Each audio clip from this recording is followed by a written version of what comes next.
മത്തി മുളകിടാം കേട്ടോ. അതിനായിട്ട് ഒരു ചട്ടി വെച്ച് ചൂടാക്കിയിട്ട് അതിനകത്തേക്ക് ഒരു തവി ഓയിൽ ഒഴിക്കുന്നു കേട്ടോ.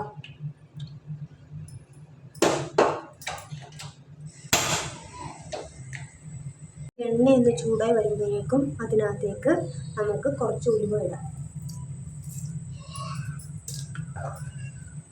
ഉലുവ നന്നായിട്ട് പൊട്ടി വരുമ്പോഴേക്കും അതിനകത്തേക്ക് നമുക്ക് ചതച്ച് വെച്ചിരിക്കുന്ന ചുവന്നുള്ളി ഇടാം കേട്ടോ. ചതച്ച് വെച്ചിരിക്കുന്ന ഇഞ്ചി,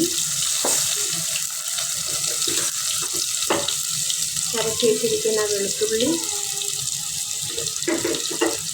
അരിഞ്ഞ് വെച്ചിരിക്കുന്ന പച്ചമുളക് ഇത്രയും ഇട്ടിട്ട് നമുക്കൊന്ന് നന്നായിട്ട് വഴറ്റിയെടുക്കാം.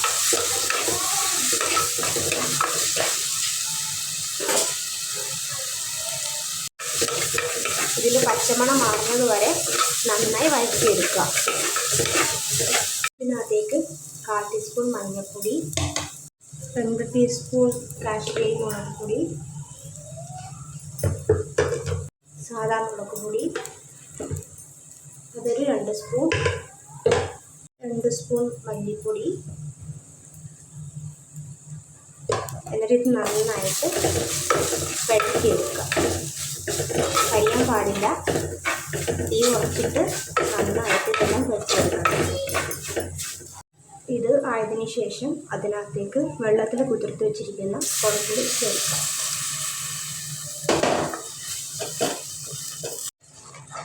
അതിനകത്തേക്ക് 1 കപ്പ് വെള്ളവും കൂടി ചേർക്കാം. അതിനകത്തേക്ക് ആവശ്യത്തിന് ഉപ്പിട്ട് നന്നായി ഇളക്കി അടച്ച് വെച്ച് തിളപ്പിക്കും. അരപ്പ് തിളച്ചോന്ന് നോക്കാം. കുറച്ചുകൂടെ തിളയ്ക്കണം. അരപ്പിപ്പോൾ നന്നായിട്ട് തിളച്ച് വന്നിട്ടുണ്ട്. അതിലേക്ക് നമുക്ക് വെട്ടി വൃത്തിയാക്കി വെച്ചിരിക്കുന്ന മത്തി ഇടാം.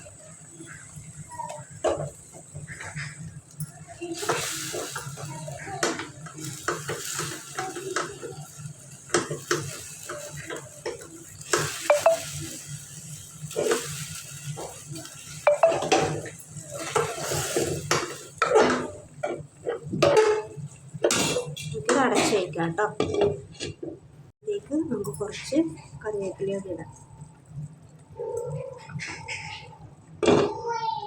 വന്നിട്ടുണ്ട്.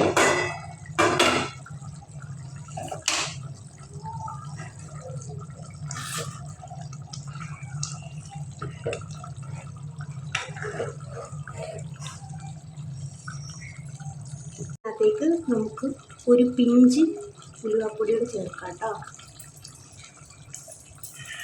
ഇത് കറി ഒന്നുകൂടെ ഒന്ന് അടച്ച് വയ്ക്കുക. തീ ഓഫ് ചെയ്യുക. തണുത്ത് കഴിഞ്ഞിട്ട് എടുക്കാം കേട്ടോ.